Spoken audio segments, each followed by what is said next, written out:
सुलझेगी नहीं कभी समस्या, बारूद और हथियार से हर उलझन सुलझा सकते हैं गीता दिव्य विचार से। नमस्कार, मैं लोकेश, कुरुक्षेत्र विश्वविद्यालय का छात्र। आज से लगभग 5000 वर्ष पहले अर्जुन के मन में भी काफ़ी सारी उलझनें थी।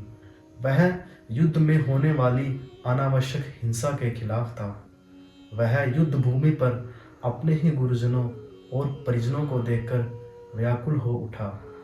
उसने श्री कृष्ण से याचना की कि अपने ही गुरुजनों को मारकर क्या वह सुखपूर्वक जीवन जी पाएगा। उसे सही गलत कुछ समझ नहीं आ रहा। वो तो श्री कृष्ण के शरणागत है, अब वही उसे हित बतलाए।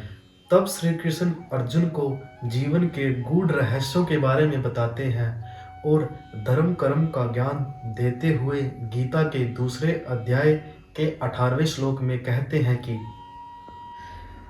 कर्मण्यवाधिकारस्ते मा फलेषु कदाचन मा कर्म फल हेतुर्भुर माते संगोस्त कर्मणि। अर्थात तुम्हारा केवल कर्म करने पर अधिकार है, उससे प्राप्त होने वाले फल पर नहीं। तुम स्वयं को अपने कर्मों के फलों का कारण भी मत मानो और तुम्हारी कर्म ना करने में भी आसक्ति नहीं है। इस श्लोक में श्री कृष्ण अर्जुन को निष्काम कर्म करने की प्रेरणा देते हैं। श्री कृष्ण अर्जुन को समझाते हैं कि उसे युद्ध के परिणाम की चिंता किए बगैर युद्ध करना चाहिए, क्योंकि इस समय युद्ध करना ही अर्जुन का कर्तव्य है और उसे परिणाम की चिंता इसलिए नहीं करनी चाहिए क्योंकि परिणाम पर तो उसका अधिकार है ही नहीं और कर्तव्य का पालन इस आधार पर नहीं होना चाहिए कि वो युद्ध जीतेगा या फिर हारेगा, क्योंकि युद्ध करना ही अर्जुन का कर्तव्य है और युद्ध न करना तो कोई विकल्प है ही नहीं। ऐसा श्री कृष्ण अर्जुन को इसलिए कहते हैं क्योंकि युद्ध में अर्जुन अपने परिजनों को देखकर व्याकुल हो उठा था।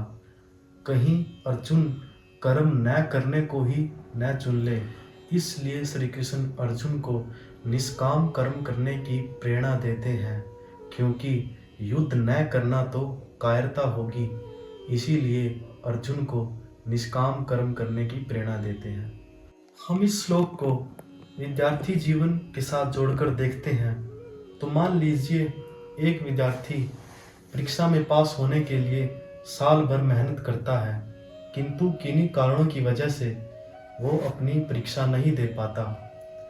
उसने अपना कर्म तो पूरा किया, लेकिन इस बार वो अपने फल से वंचित रह जाता है, किंतु इस कर्म के आधार पर, अपनी मेहनत के आधार पर वो आने वाली परीक्षाओं में सफल हो सकता है। और दूसरी तरफ एक ऐसा विद्यार्थी है जो नकल के माध्यम से पास हो जाता है।